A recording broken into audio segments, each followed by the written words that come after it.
listening to the Author Stories podcast, bringing you the story behind the stories and the storytellers. This week, our special guest is the author of the Wasteland Saga and Sodapop Soldier, Nick Cole. Welcome to the show, Nick. Hi, how are you, Hank? I'm doing well. Thank you for carving out some time this weekend to talk with us. I appreciate it. It is my pleasure. Oh, thanks. So, Nick, you are an author and an actor. Is that correct? Yes, I'm more authoring than I am acting these days. But the great thing about, I think, writing books is you get to finally do what every actor ultimately wants to do is you get to write, you get to direct, you get to costume, you get to edit, you get to do everything. So I would encourage every writer or actor to really begin to write, because now all your control fantasies can be fulfilled. So is that I have a son who is an actor. He's in college right now, and he's studying stage and also pursuing his degree in English at the same time. So I definitely get that vibe from him that all of the pent up frustrations that are left on the stage get to be taken up when you pick up the pen, so to speak. Yes, definitely. Well, I mean, most people, you know, the hilarity of acting is that, you know, we see Robert De Niro or Al Pacino do something on stage or, you know, in a film, and, you know, we think they're doing it. We think they're that witty or that intimidating or clever, whatever it is. And most people don't understand that when you're acting, you're really not much more than a talking puppet. And often I liken it to people on stage. I say that a production has these clothes that they've paid a lot of money that they'd like to move around on stage and show people, and they call those costumes. And if you're willing to sort of be a coat hanger and move around on stage, then you can be an actor. And it's, you know, it's maybe a little cruel towards the craft, but I often found in my own career that most directors had a fairly specific idea of what they wanted out of life and wanted out of your performance. And, you know, there are legendary stories that even going to Raiders of the Lost Ark, where Steven Spielberg literally coached Harrison Ford through the entire scene of how he picks up the golden idol. Now you'll move your hand out like this. Now you'll turn and look over your shoulder.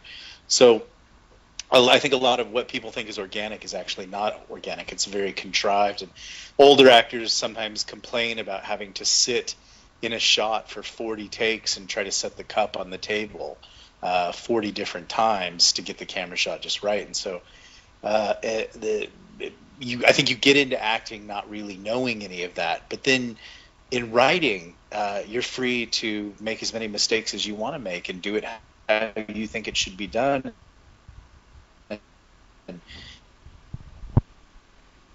I think sometimes you find out that directors actually were quite brilliant in how they compose shots, and you could learn something from them. And also sometimes maybe there's something to the organic way that you wanted to do it.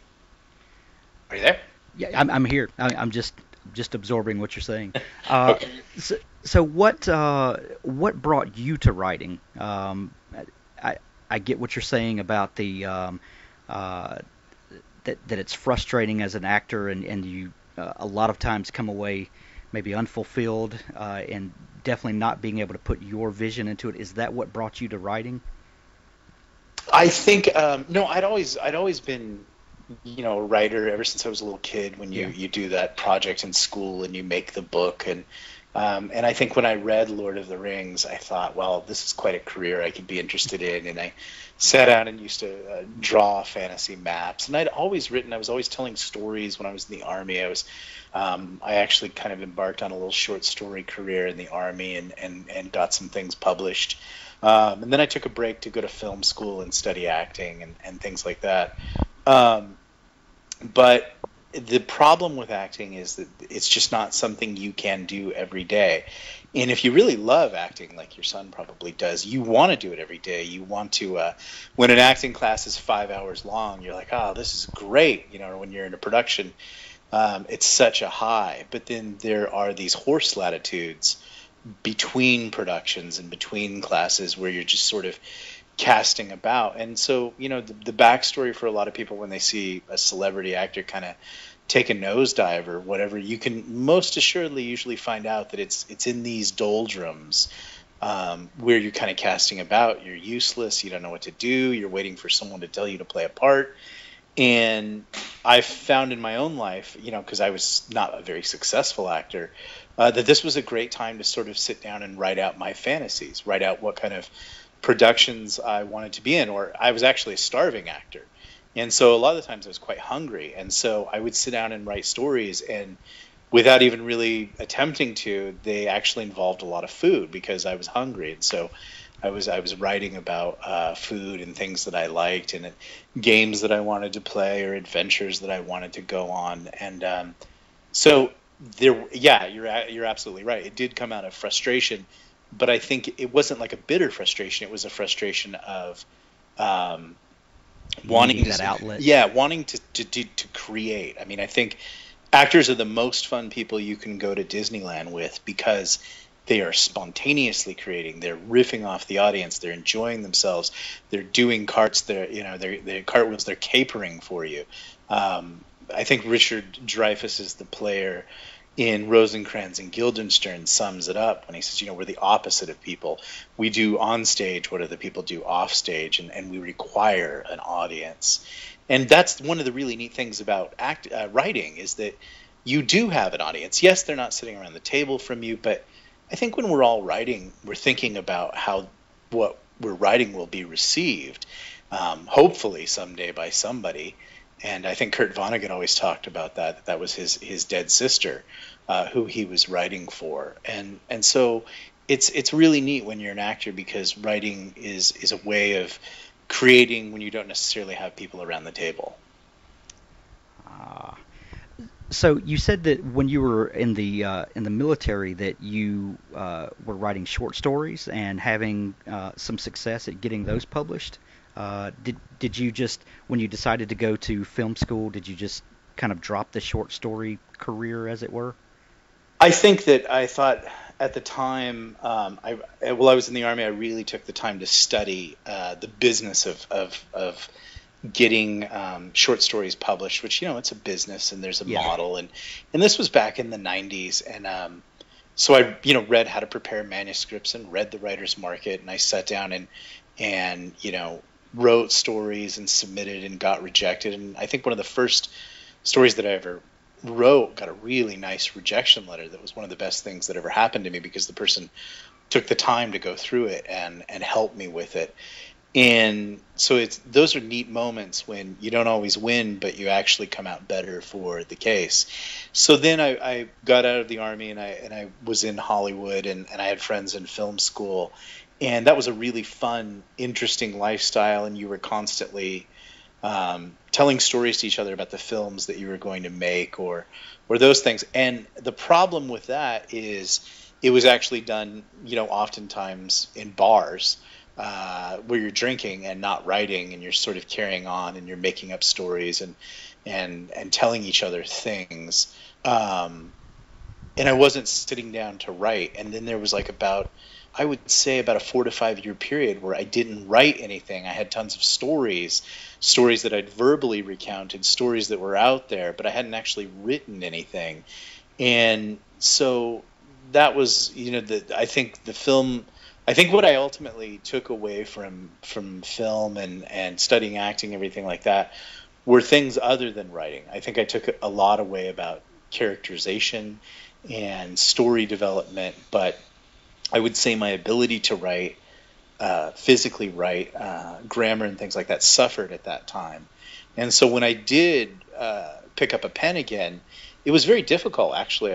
I remember, at times I would write a chapter on a book that I worked on for about 7 years, and I would literally be sweating at the end of the chapter because it was so hard to write.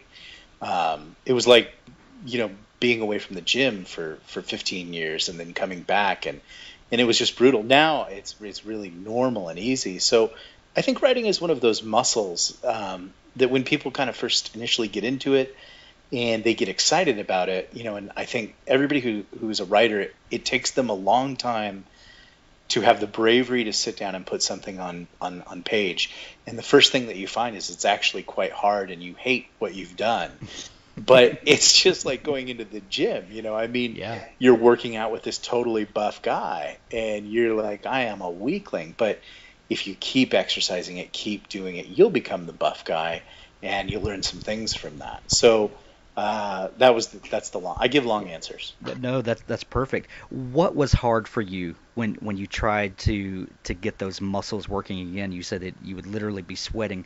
Was it the just trying to get the story out? Was it wrestling with the words? Was it trying to find the correct vernacular for the story? What was it that was so difficult for you? I think initially, plot is always one of the hardest. I think one of the first struggles that every writer, Just feeling like your story's not going where you want it to go? not going where you want it to go, or you have some very clear ideas, and then you realize, you know, like, let's take a map, for instance. We look at the United States and we see Los Angeles, and we see Tucson, and then we see the end of the journey in say, New Orleans, or New Orleans, and Yeah, Nolan. New Orleans, and you think my story will take place, you know, on a road to those three places. Well, you know, between here and Tucson's a lot of dead, empty space, and I think it's even worse between Tucson and New Orleans. And you know, you got to fill those pages, and so like, if you take the average kid who wants to write science fiction and he's seen Star Wars or lightsaber duels and he wants to write his own version, and that's admirable, and that's how you come to it. But there are all these other moments that you have to get in there that the writers who have gone before you, who wrote those things, have learned, you know, the trick and the craft and the building and the suspense to make those big moments that you're really excited about writing pay off. And so I think gluing it all together, I did some cheating tricks in my first novel that I wrote that no one's read, in that I tried to make it into a series of vignettes about the film community. I was writing like a dark Hollywood comedy, like The Player.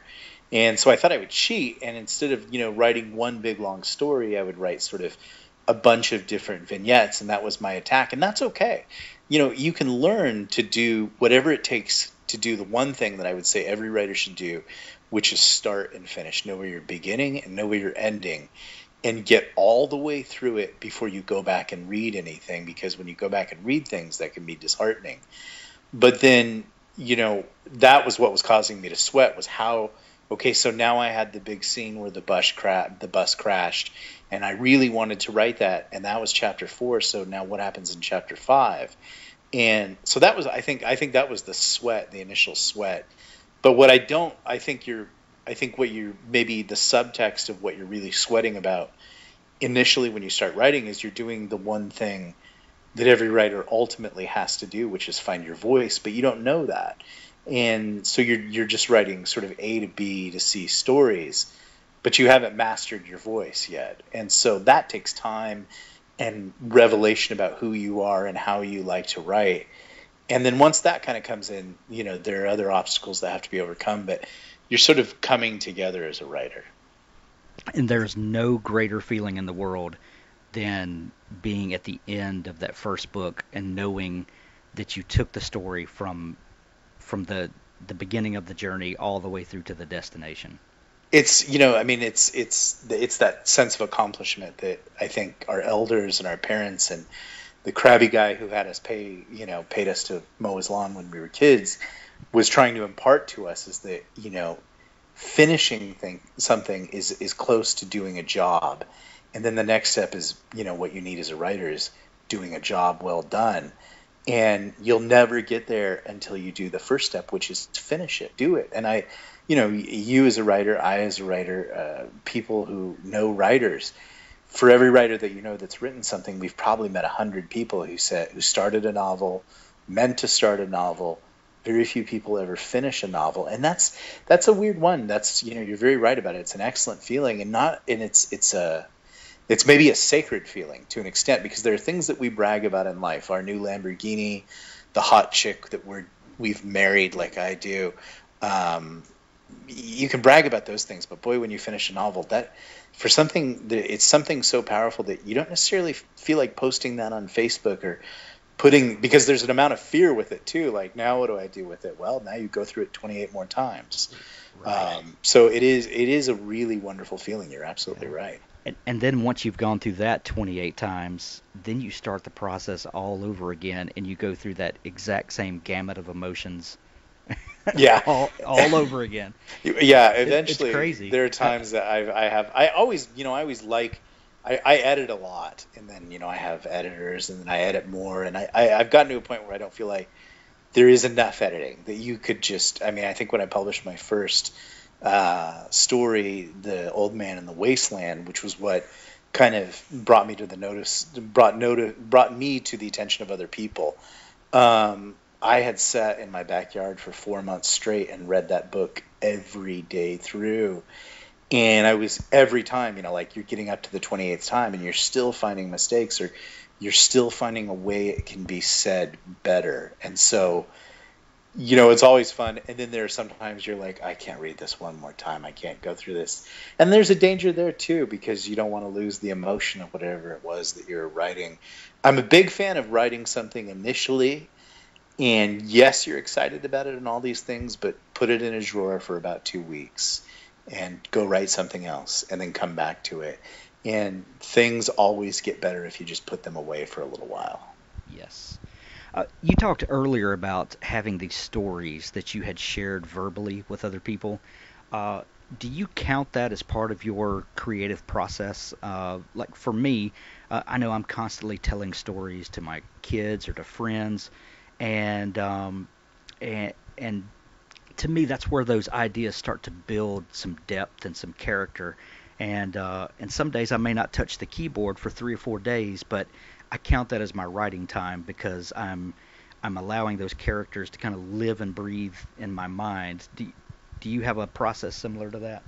I think, there is something about the act of speaking out loud. And I think a lot of writers and the people who approach writing sometimes can be quiet people, can be introspective people. They're observational, definitely. And with that comes this sort of reticence. And then sometimes they want to, maybe if you're like a Jane Austen type, maybe you want to live through your writing.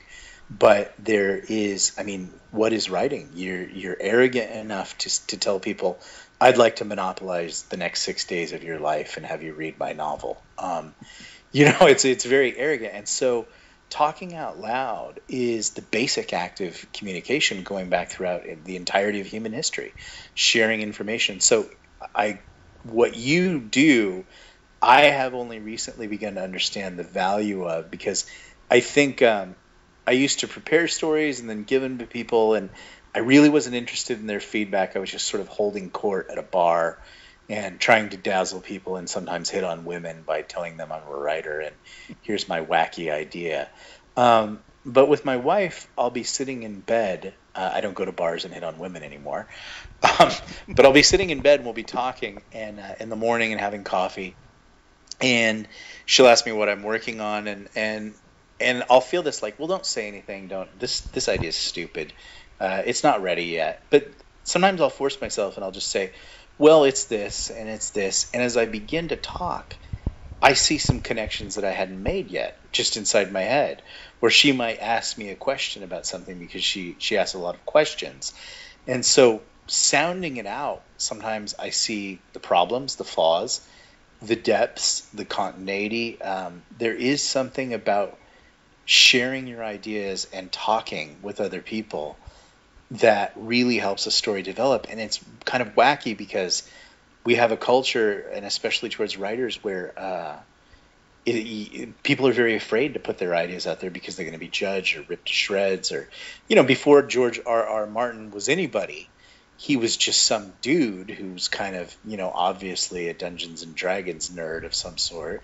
Right. And, like if they would have said to him, like, well, what's your idea? And he would have said, well, I'm going to write this story set in Westeros and blah, blah, blah. I don't think a lot of people would have bothered to sit there and listen to that. They would have said, oh, well, that sounds a lot like Lord of the Rings, and I didn't like that book. And we can all, before we even say a word, have that conversation in our head where someone shuts us down. And so we don't even get the opportunity to develop the story. So I think it is integral to find somebody that you trust. That's why writers groups are great when they're positive, or sometimes even a non-writer person who just really likes you and is willing to listen and just sit down and sort of sound out ideas. And I bet as we read the biographies of our great writers like Stephen King or John Grisham or people like that, that we're going to find that they had I think Stephen King's wife is his sounding board. I think he'll work ideas out on her, and his stories are brilliant. So maybe there's something there. In Stephen King's book on writing, he talks about that relationship with his wife quite a bit, and how she is definitely his first line of critique and of idea sharing, and yeah, I think it's very important to have those types of relationships. You did hit on something though, that we have a different culture now today, especially for writers coming up, and I think some newer writers are facing conditions that maybe some of our counterparts who have been at this for 20, 30, 40 years maybe didn't have to worry about. And with the internet now, Stephen King sitting in his cottage and cranking out books and getting fan mail, literally from the postal service, once a week or so, is a very different atmosphere than logging onto Amazon or Goodreads or Facebook or Twitter and seeing someone just berate you for taking a plot turn that they didn't appreciate. Ha- Oh what yeah, do you I what do mean you think about that? it's there is a culture. I mean, you've touched. I mean, this might be one of the defining moments of this age, is that you have people now who feel no restraint, no burden of respect, no anything to immediately attack anybody, because I mean, I play a lot of video games, and you'll watch the message boards and the comment threads, and video gamers are mercilessly ungrateful to people who just spent 2 to 3 years of their life trying to craft something to entertain those people, and they will rip you to shreds. And then you can get in the political or the social spectrum. And now, as we witnessed with Orson Scott Card a year ago, even if you weren't writing on a certain subject matter, but you had a belief system that was, say, counter to the zeitgeist of the culture, you're going to be held up, you're going to be torn apart, you're going to be examined. And there are people that literally have come to equate any belief system that they don't agree with to Hitler. Like, if you don't agree with what they say, you're Hitler. And that's a broad, big, giant jump to go after somebody who's just trying to tell a science fiction story. That's And right. then there are people now, one of my own books was just recently returned, and I saw the comment, and the guy said, this writer is culturally insensitive. And his moment in Sodapop Soldier was that I wrote that there were some gamers playing, and one of the gamers had this sort of rap music on that was denigratory towards women. It was racist, and I just pointed that out. And the writer said, or the writer of the comment said that I was culturally insensitive for pointing that out.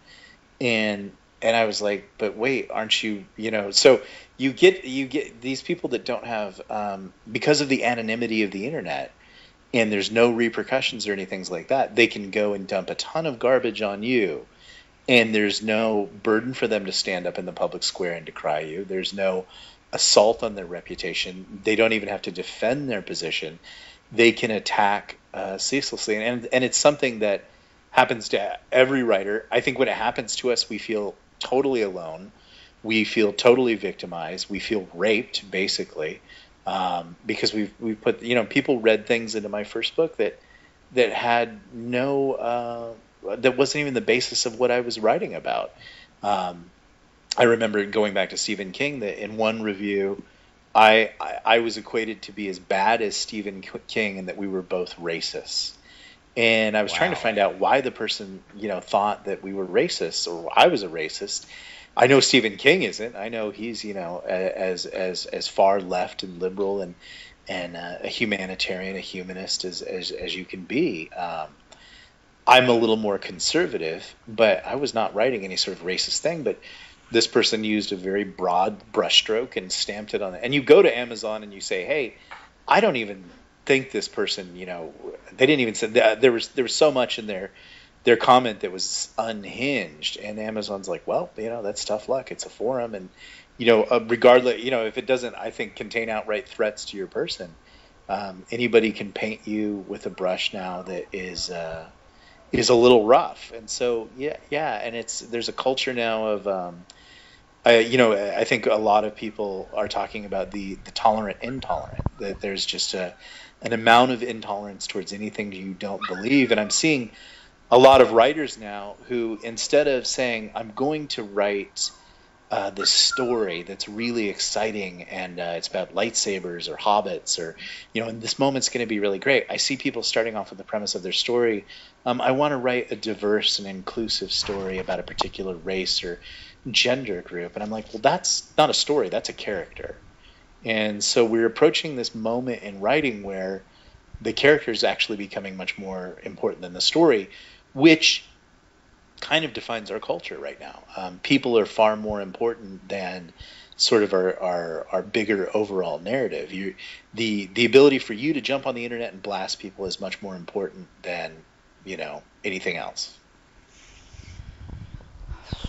Tell me about the Wasteland Saga, and it's going from the wasteland of the internet to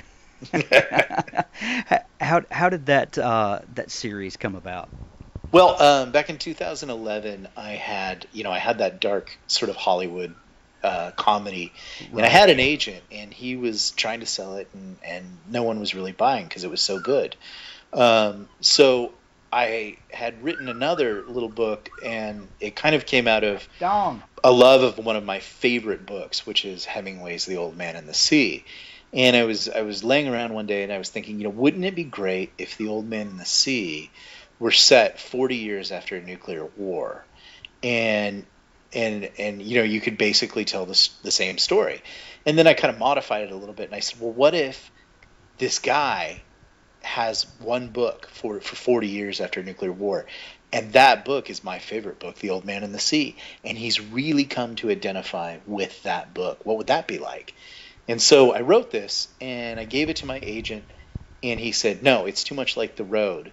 And I was like, well, wasn't The Road really successful? And he was like, yeah, but I don't like it. So he didn't want to represent it. So the whole Amazon Kindle thing was exploding, and I read some blogs, and I thought, maybe I'll give this a try and see how this is. So I sat and I edited, and I hired a cover artist and a formatter, and really tried to give it my best shot. And I think I put it up in April, and I think I got 2 sales that month, and then the next month I got 8 sales, and I think the month after that I got 20 sales. And then about 4 months in, it started to hit, and it just went through the roof. And I was doing, I think, like maybe at one point, 15,000 sales a month, and I was just really banging it out. It was really exciting. And so some publishers started to get interested, and I had a small press, Permuted, come, and they make really wonderful horror and zombie titles, and that was really exciting. And they offered me some money, and I said, I'm really actually having too much fun checking the numbers every day. So I said no. And then about a month later, St. Martin's came out, and they're bigger, and they make pretty books too. And so at that point, I went back to that agent who said that he didn't want to represent it. I said, hey, I'm starting to get a lot of buzz here. I'm number 1 in science fiction. It made it to number 66 on Amazon. Maybe you want to represent it now. And he's like, yes, I do want to represent it. And so then he started a little bidding war between a few publishers, and it ended up going to Harper Voyager. And part of that deal was, can I do 2 sequels? So I had more to say in the Wasteland universe, which is set 40 years after a nuclear war. And so I wrote the next book, which was called The Savage Boy, which I tell people is kind of like Last of the Mohicans meets the apocalypse. And then I wrote the final novel in the series, which sort of ties it all together and sums it up, and that's called The Road is a River. And then Harper published those in a physical omnibus edition called The Wasteland Saga. And it was really neat. I had a lot of success as an indie. I think it's struggled as a traditional publisher title. It's done well. I went into Barnes and Noble the other day, and they told me I've sold well enough that I'm one of the authors that they always keep on the shelf now. So I was like, well, that's pretty cool. And so then part of my contract was to write my next book, which was called Sodapop Soldier, which I wanted to get away from the heaviness of the Wasteland Saga, which it's, the post-apocalypse is fun, but it is downbeat in nature. Yes. And it's tough dealing with the death of a planet. And I really enjoyed it, but when I put a lot into it emotionally, and when I came out of it, I was ready to do something really fun. And so that's when I did Sodapop Soldier. And this post-apocalyptic genre is huge right now. Why do you think that is? I think that, we have always been as human beings. I think we've always been, if you go back through history and you look at what they were saying when they invented the crossbow, they said, "Oh, it's the end of the world." Right. And I think we've always been obsessed with that. Now, after the United States reached a preeminence, beginning in about 1950 and culminating somewhere, right before Barack Obama took over, I think we began to feel that we were invulnerable, and then things happen in the world like 9/11 and all the terrible things that are happening out there, and you begin to realize, no, cultures come and go, societies fall, nations collapse, and it's inevitable. And here's what I really think. I think Chuck Palahniuk really sums it up when he talks about in Fight Club about why sort of 20-something disaffected young males want the world to end, because you've kind of screwed everything up. You didn't make the right choices. You've got a bad credit score. You don't really see that you're ever going to live out your sort of Conan caveman fantasy. And the post-apocalypse, having all the banking systems collapse and everything like that, would be the great reset and the chance to build something on your own. I think that's what a lot of people get out of the post-apocalypse, is that you wouldn't have to go to work or work for somebody else or pay a mortgage. You might have to build your own little farm, castle, or nation, and you might have to set down some laws or live by some codes. And so I think the post-apocalypse it's the ultimate game of Survivor, and I think that's what people really enjoy about it. In the Wasteland Saga, how did you come up with the idea?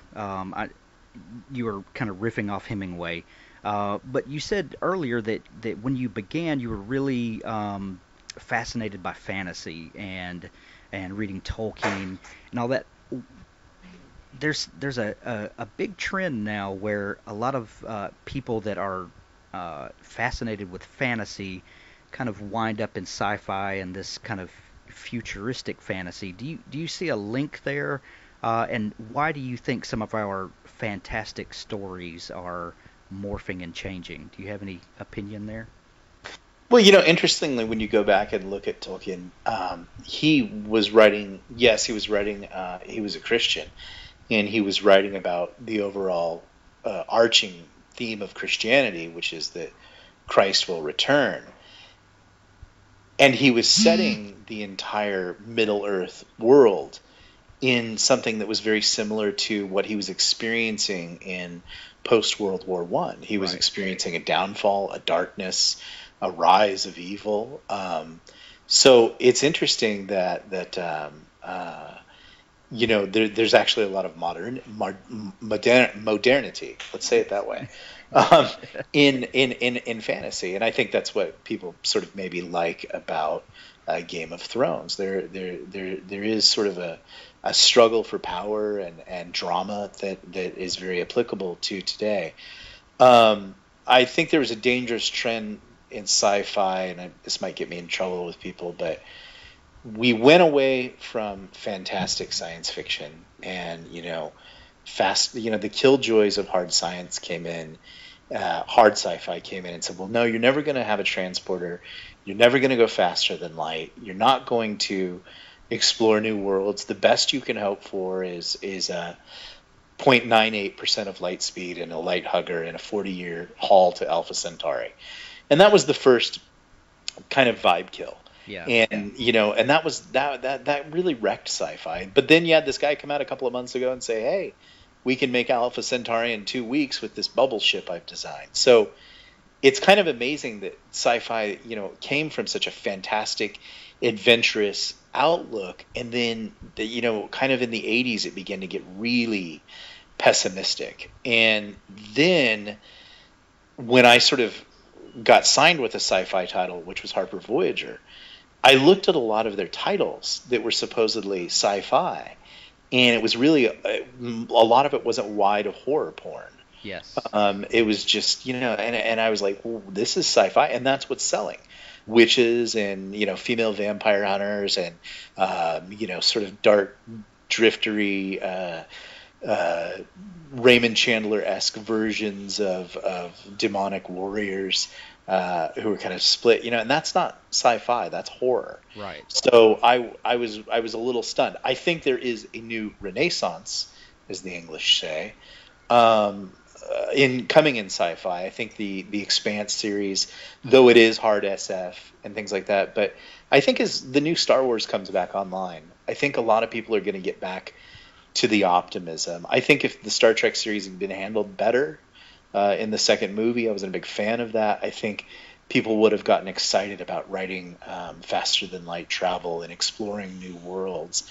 So I think and I think the darker the times are getting right now, the economy sucks, our government sucks, the world is not a nice place. Interestingly, I think that's going to have a profound effect on science fiction. I think people are going to start to dream again about the possible of things being better. And with that, we'll get, more stories involving faster than, we'll get to go to warp speed again, which I'm really looking forward to. Me too. I'm looking forward to that Jules Verne sort of wonder and optimism and fantastical type stories. I really want to see a renaissance in that area. Yeah, that was half the fun as a kid. Yeah. Staying up late at night and reading books that it was great, and then then it got too gritty and everything like that. And that was I enjoy a good gritty story and things like that, but you have to also understand there's going to be a downside to that. And one of the downsides is it's going to become less fun. Yeah. Well, we all know that we've screwed this world up, and so. I think what we need is an injection of hope and optimism and what better way than through our stories to turn people to steer in the right direction and bring about a sea change. I think that's one of the great uses of our storytelling is to bring those feelings to people. It's why we ended up on the bottom of the sea, and it's why we ended up in the moon. That's right. And it might be why we time travel someday. Yeah. When we get back to that, anything is possible. And that is one of the sacred things of being a science fiction writer is you're there to challenge man to do the next thing, the next great thing. And it's not going to come with pessimism. It's going to come with optimism. Yes. Which brings us to Sodapop Soldier. You said you wanted to get away from the heavy weightiness of the previous series. Tell us about Sodapop Soldier. Sodapop Soldier is basically Call of Duty meets Ready Player One. It's a future. By the way, Ready Player One is one of my favorite all-time books. It is. You know what? I had the pleasure of. I was a long time coming into it, and I had a long drive up to the Northwest, and I sat down and just binged on it, and it was. I think I was like. I would say this. I'm not brilliant enough to have come up with it, and I was jealous. Did you listen to the audio? I did listen to the audio. Narrated by Will Wheaton? Exactly, and he was yes. Pitch perfect, and it was just a wonderful book. I had already written Sodapop Soldier before that, so it wasn't it wasn't an homage or anything like that. And Sodapop Soldier, I was literally at Comic-Con 2 years ago, and the Wasteland Saga was just coming out in October, and my editor said, well, what do you want to do next? And I pitched her all these projects that I had, and she just said, no, no, no, I don't want that one. No, no, no, no. I kind of think she wanted to get rid of me, to tell you the truth. I don't think the indie thing was working for her as much as she thought. I think she kind of freaked out and said, I need an indie writer because they're so huge. And then I don't know that I was her cup of tea. Yeah. But I said, my wife was sitting next to me, and they were drinking big purple superhero-themed drinks.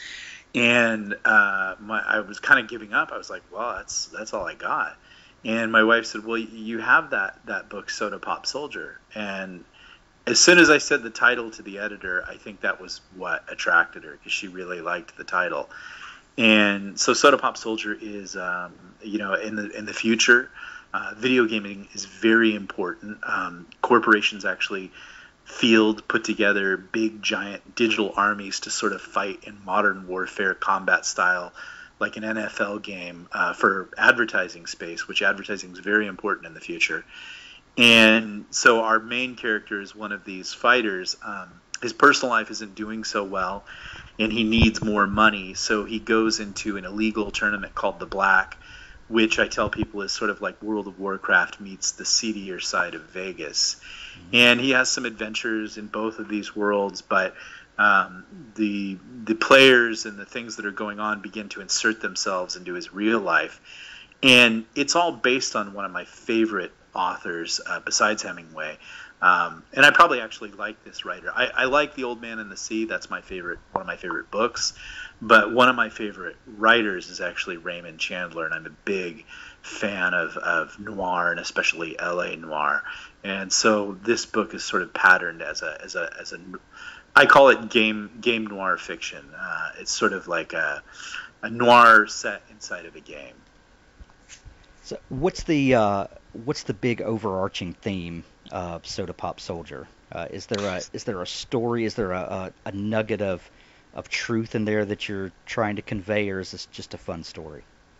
It is just a fun story. It is just popcorn and a 44-ounce soda and a big blast of explosions in front of you. But I am a writer, and more importantly, that I'm a Christian, and I sometimes steer clear of people, or not. I don't steer clear of people, but I'm not one of these Christians that's going to bend everything that you do and write about into a sermon. I think that's boring for people to read.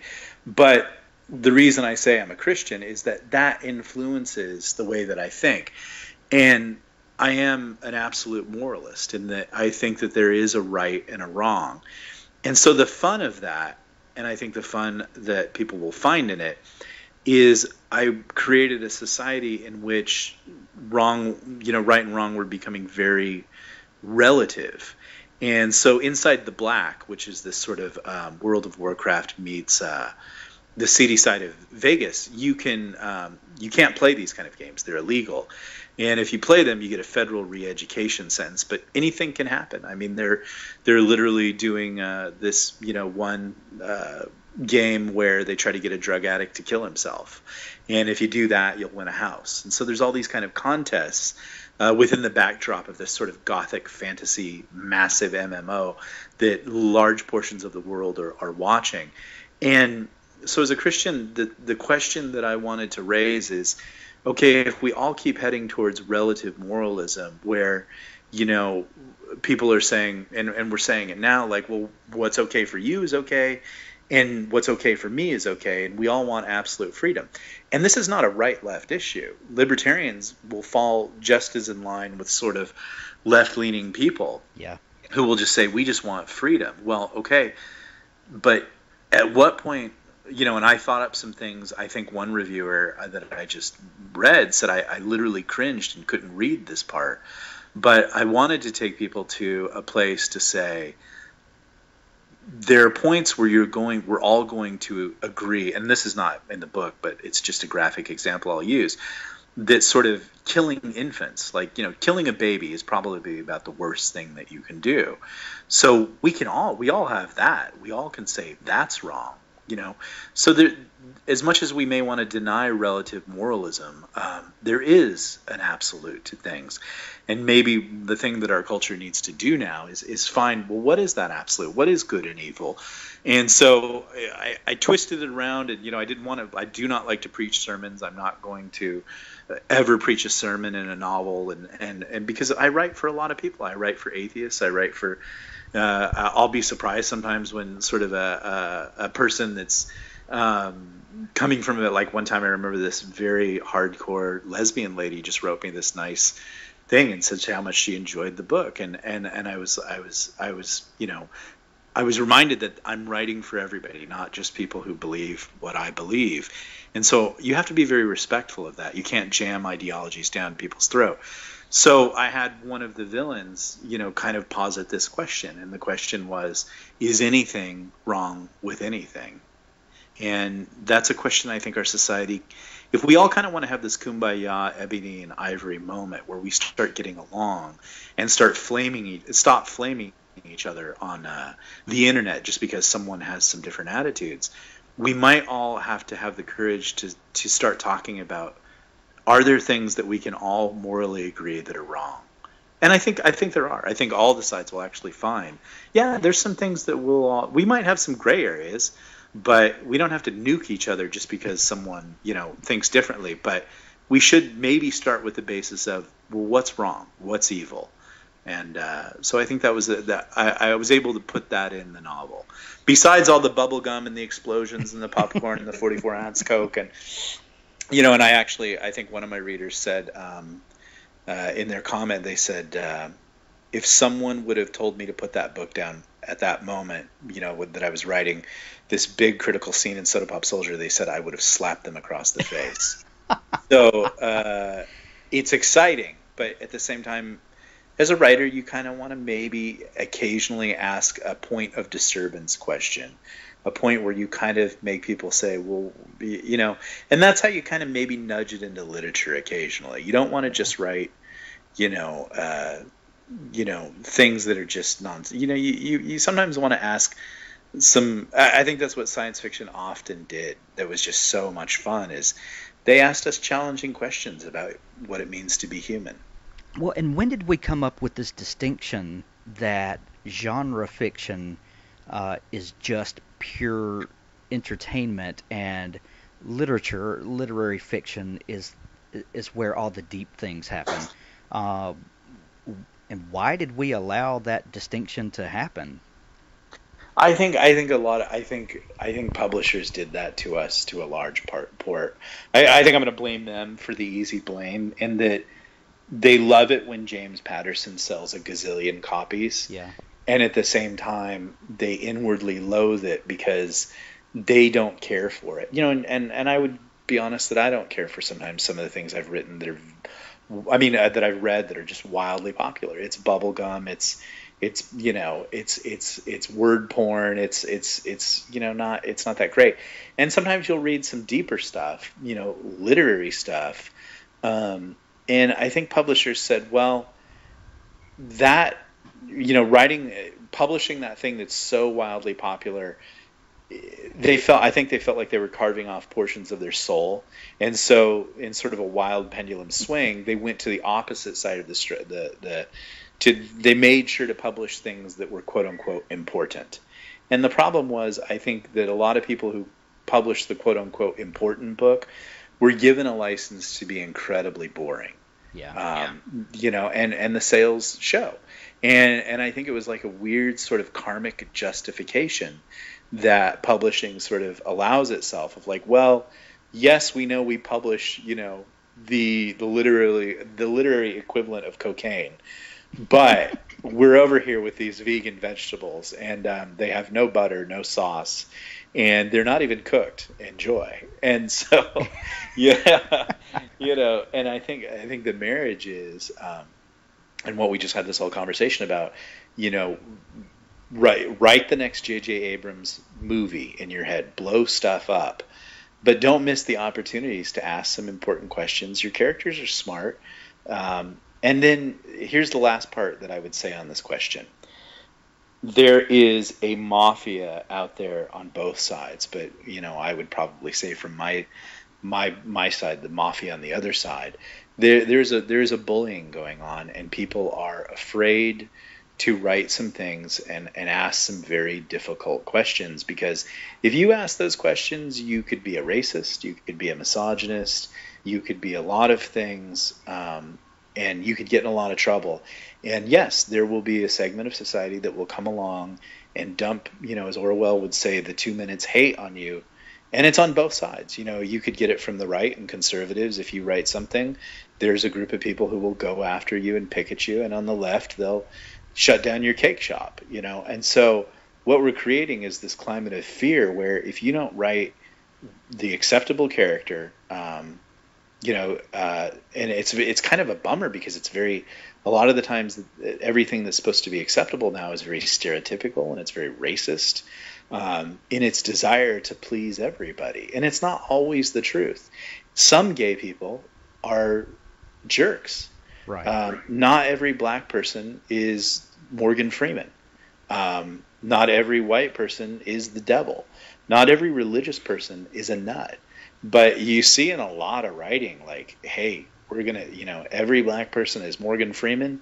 Every gay person is totally normal. Every religious person is an absolute nut. And sometimes it just seems so cookie cutter. And I just wish somebody would, there are some TV shows that I'll watch sometimes where I think I just watched The Following, and they took a gay person and they made them an absolutely awful person. I was like, hey, good, because he's a character. What he does with his genitalia isn't that important. Right. The fact that he's an ass to everybody, that's important to story. Yeah. And once people free themselves, but I think there's a lot of writers that are afraid that if you don't write this stuff, or you write something that's challenging, they're going to come bully you. Well, guess what? They're right. They will come bully you. They will come shut you down. And so there's a moment of courage in writers now where you're actually going to have to be courageous enough to tell the story regardless of the hate that you're about to get for telling the story. Yeah. And I think we as writers need to not be afraid to stand with our fellow writers to create the kind of atmosphere where it's okay to speak the truth, and to once again get our craft back to where it was when writers were the ones that could bring out the important truths. Yeah, I mean that would be absolutely perfect, but it's the wonderful thing about the internet is that you just have people that are so self-righteous now. Yeah. And they will literally call you the equivalent of Hitler. Yeah. For writing something that's counter to what they believe. And it's very interesting. I find the intolerance more on the left than the right, but I'm not saying it's not on the right.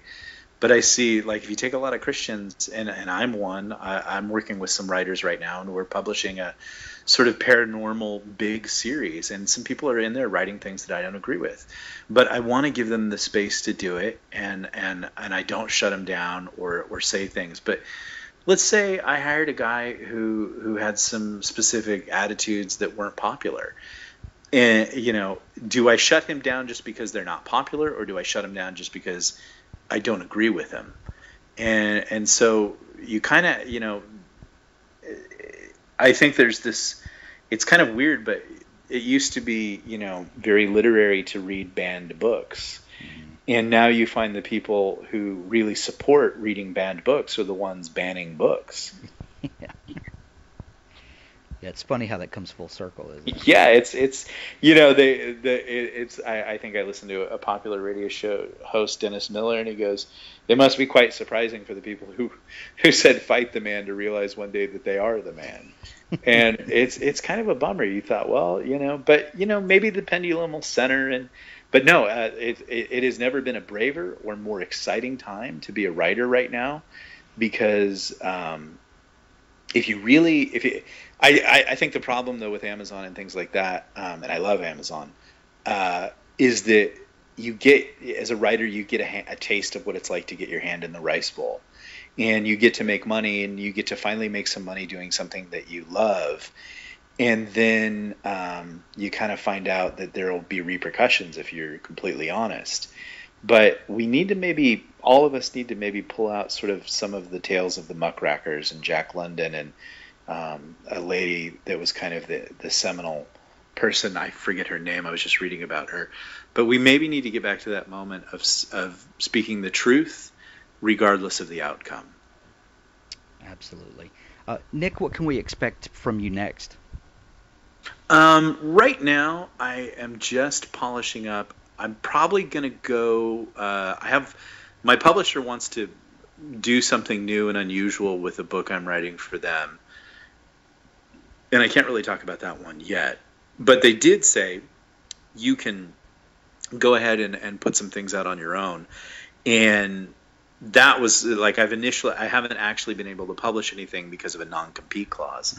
So I've had this really neat book that I've wanted to put out for a while, and so I've been editing it, and it's called The End of the World as We Knew It, and it's basically The Notebook meets zombies.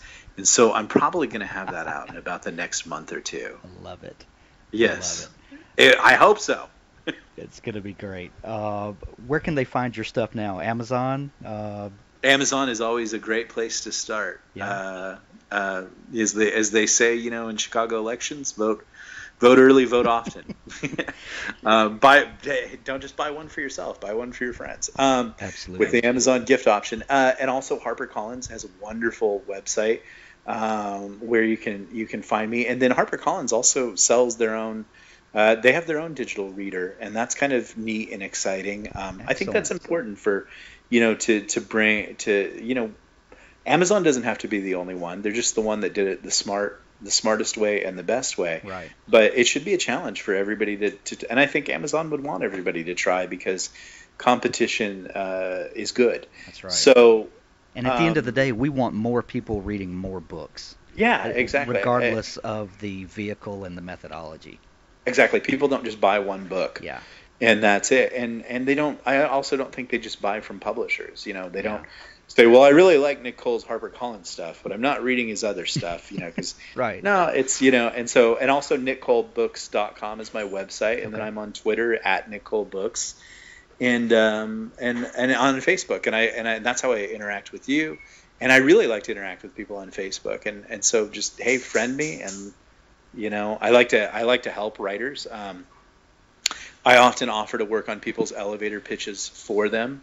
In fact, I'll be doing a seminar with some other people, and part of the seminar is I'll craft their elevator. That's one of my special skills, and I think maybe that comes from the Hollywood community, thanks to God.